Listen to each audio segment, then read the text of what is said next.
Hoje vamos descobrir como glorificar a Deus com o seu dinheiro.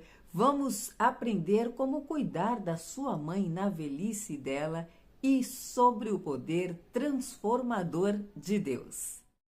Olá, eu sou a Solange Lima e hoje vamos começar o nosso estudo pelo livro de Salmos. Ele transforma rios em deserto e nascentes em terra árida, a terra frutífera em deserto salgado, por causa da maldade dos que nela habitam. Este é o poder transformador de Deus. Veja que ele é capaz de transformar o que é deserto em um grande manancial e um manancial no deserto. Deus pode todas as coisas, mas você prestou atenção que aqui o salmista está dizendo que as ações de Deus, as mudanças de Deus na terra, naquela ocasião, era por causa da maldade dos que habitavam a terra. É como colher o que plantou. Mas no verso 41 dos Salmos de hoje, o salmista diz que esse mesmo Deus tira o necessitado da sua aflição, da sua opressão. Nosso próximo estudo está no livro de Provérbios. E no texto de hoje ele fala mais uma vez sobre o preguiçoso. Isso é um tema que é repetido em todo o livro de Provérbios praticamente. Ele enfaticamente fala sobre o preguiçoso, sobre a preguiça ser a razão, a causa do homem não prosperar. Repete mais uma vez a questão de ser fiador, é outro tema bem recorrente no livro de Provérbios. E hoje ele está falando também do cuidado com a mãe. Não desprezes a tua mãe quando ela envelhecer. Esse é o conselho do rei Salomão no livro de Provérbios. Não despreze. A palavra usada é desprezar. Não despreze a sua mãe quando ela envelhecer. Presta bem atenção neste conselho. O primeiro mandamento com promessa é: honra o teu pai e a tua mãe, para que te vás bem e tenha longos dias sobre a terra. Lembra? Plantação e colheita. E o outro conselho que Salomão dá no Provérbios de hoje é sobre não fazer amizade com pessoas briguentas. Ele diz não só para não fazer amizade com pessoas briguentas, como também para não andar com pessoas que se enfurecem facilmente. Um sábio conselho, é ou não é? E partindo para o último estudo, é a segunda carta do apóstolo Paulo aos Coríntios. E a abordagem do texto de hoje de Paulo é sobre generosidade, oferta, contribuição. Mas ele traz um ponto muito importante. Ele fala sobre o dinheiro, o seu dinheiro, glorificar a Deus. O contexto aqui é a igreja de Corinto que vai abençoar os irmãos da Macedônia. Ele começa falando sobre Tito, para receberem bem a Tito e os demais que vão com Tito. Antes, Paulo tinha falado lá no começo da carta para aquela igreja arrecadar os donativos, os benefícios, o dinheiro que iam abençoar as outras igrejas antes que Paulo chegasse, antes que Tito chegasse, para que isso não acontecesse com eles ali, não fosse tirada a oferta na hora. E qual era o objetivo disso? Paulo explica nesta carta, no texto de hoje. Era do conhecimento dos irmãos da Macedônia de que o povo de Corinto, a igreja de Corinto, era uma igreja que abençoava, era uma igreja que tinha entendido esse propósito.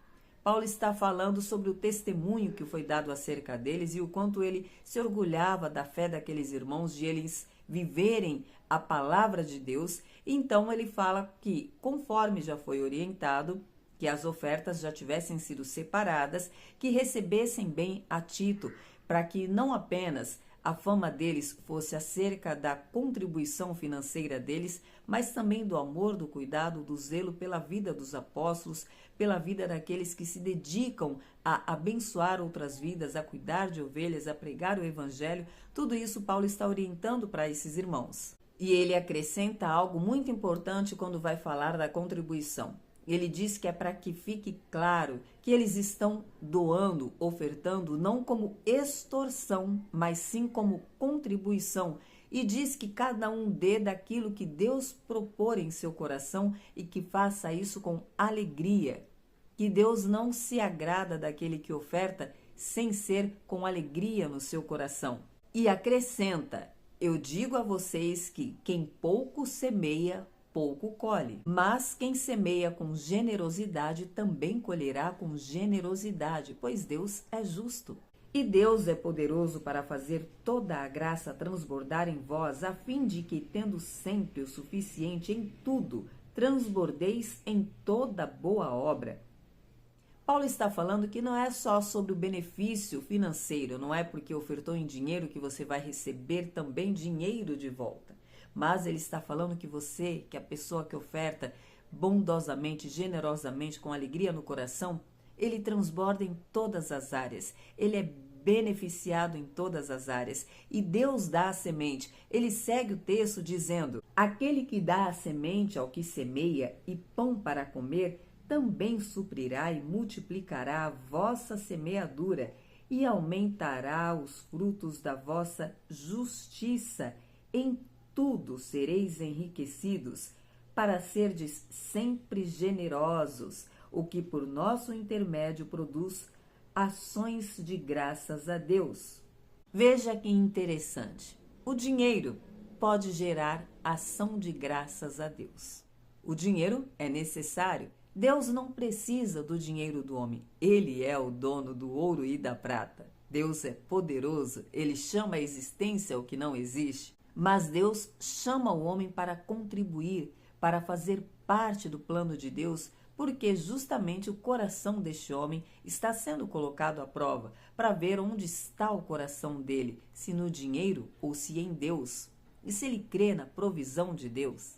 E ao fazer isso, ao ofertar generosamente, ao entender que você faz parte desse ministério de generosidade, de abençoar vidas, o corpo de Cristo, Paulo diz: porque o ministrar essa assistência não apenas supre as necessidades dos santos, mas também transborda em muitas ações de graças a Deus.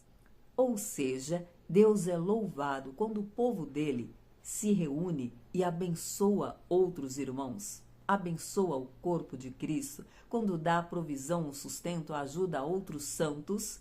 Deus é louvado. Há uma ação de graça dada a Deus. Quando o seu dinheiro é direcionado a Deus, quando você é generoso e entende que você só tem o dinheiro porque Deus deu a provisão e você oferta na casa do Senhor, você oferta em vidas, o seu dinheiro não só é abençoado, como Deus é glorificado através da sua generosidade. Então, que Deus te abençoe abundantemente, faça prosperar a sua vida financeira e você possa transbordar em muitas vidas. Te espero aqui amanhã, se Deus disser que sim.